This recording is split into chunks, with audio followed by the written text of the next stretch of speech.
जतो को जोहानिया अक्तरे मारंग खबरिन बड़ाय चुबन आसाम पोरत चिरांग जिला आदिना लतार रे मिट आदिना आंचलिक रे अतिहिन दुर्भाग्य घटना घटावना और उना दो चलान 2 मेता में 2 डिसेम्बर रे उनिया स्वागत हॉस्पिटल रे उनिया साहेद दो बंदोयनतेया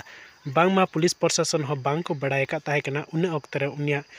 बिना बुझावते उनिया जीवी से डेड बॉडी दको तपासत केआ और डेड बॉडी तपासत कते रे पुलिस आसारन कमिया को मेता में बोआईगांव जिल्ला रेन और चिरांग जिल्ला रेन आसारन कमिया को तिहिन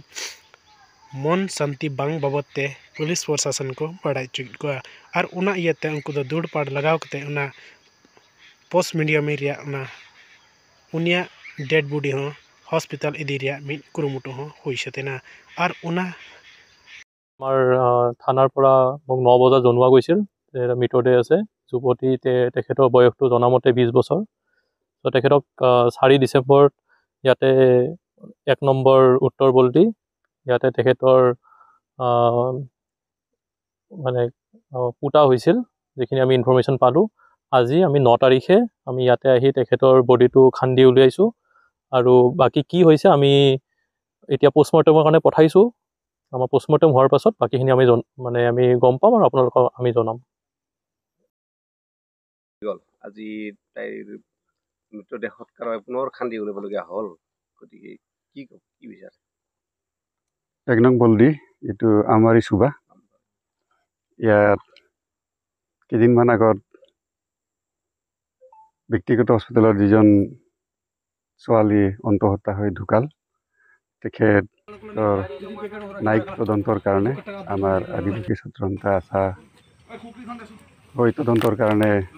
দাবী জনোৱা হৈছিল আৰু সেই দাবীৰ প্ৰতি সঁহাৰি জনাই আজি প্ৰশাসনীয় বিভাগে কৰ্তৃপক্ষৰ হৈ আজি পুনৰ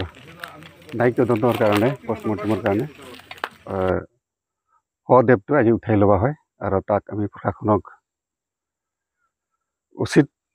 পৰীক্ষা নিৰীক্ষা হোৱাৰ কাৰণে আমি আশা আৰু কামনা কৰিছো কি বিচাৰে আমি নিৰীহ পৰিয়ালৰ যাতে নাই তো সঠিক তদন্ত হৈ নাইটো যাতে পায়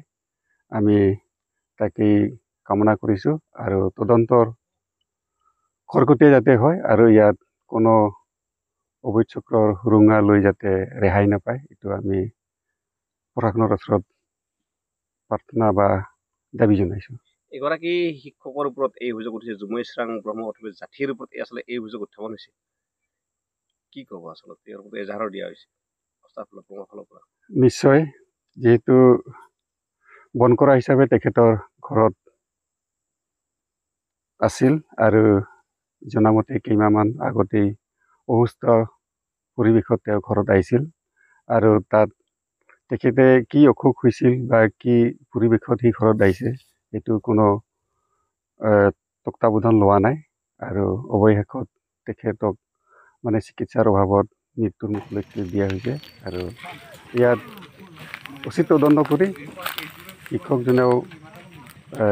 দোষী সাব্যস্ত হ'লে মানে উচিত শাস্তি পাব লাগে